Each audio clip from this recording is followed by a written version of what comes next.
بسم الله الرحمن الرحيم. تبارك الذي بيده الملك وهو على كل شيء قدير، الذي خلق الموت والحياة ليبلوكم أيكم أحسن عملا وهو العزيز الغفور،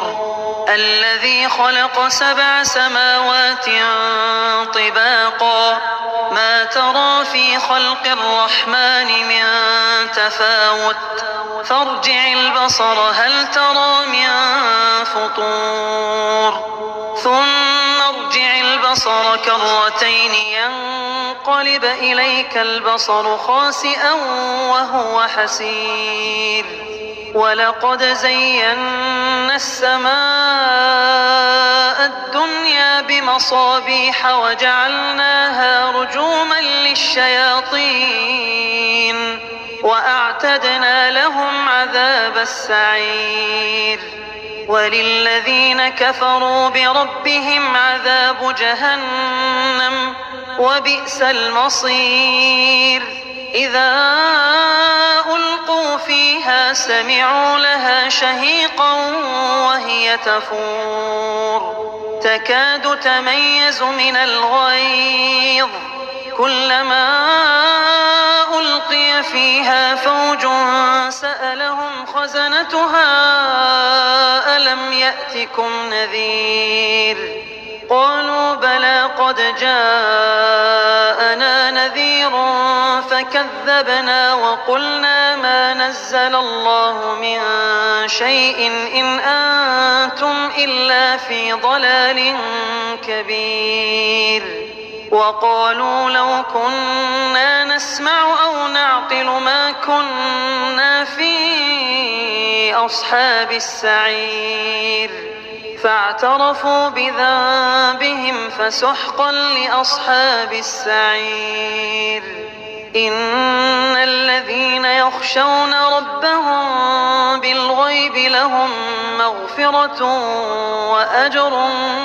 كبير، وأسروا قولكم أو اجهروا به إنه عليم بذات الصدور، ألا يعلم من خلق وهو اللطيف الخبير، هو الذي جعل لكم الأرض ذلولا فامشوا في مناكبها وكلوا من رزقه وإليه النشور،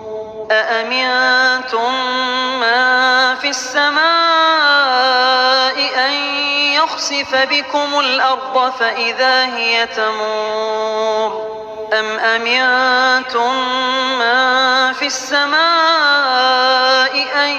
يرسل عليكم حاصبا فستعلمون كيف نذير، ولقد كذب الذين من قبلهم فكيف كان نكير، أولم يروا إلى الطير فوقهم صافات ويقبض ما يمسكهن إلا الرحمن إنه بكل شيء بصير، أمن هذا الذي هو جند لكم ينصركم من دون الرحمن إن الكافرون إلا في غرور، أمن هذا الذي يرزقكم إن أمسك رزقه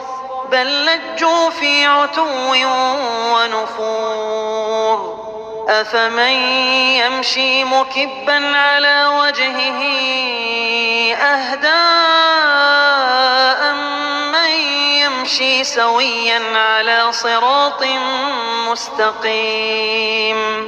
قل هو الذي أنشأكم وجعل لكم السمع والأبصار والأفئدة قليلا ما تشكرون، قل هو الذي ذرأكم في الأرض وإليه تحشرون، ويقولون متى هذا الوعد إن كنتم صادقين، قل إنما العلم عند الله إنما أنا نذير مبين فلما رأوه زلفة سيئت وجوه الذين كفروا وقيل هذا الذي كنتم به تدعون قل أرأيتم إن أهلكني الله ومن معي أو رحمنا فمن يجير الكافرين من عذاب أليم قل هو الرحمن آمنا به وعليه توكلنا فستعلمون من هو في ضلال مبين قل أرأيتم إن أصبح ماؤكم غورا فمن يأتيكم بماء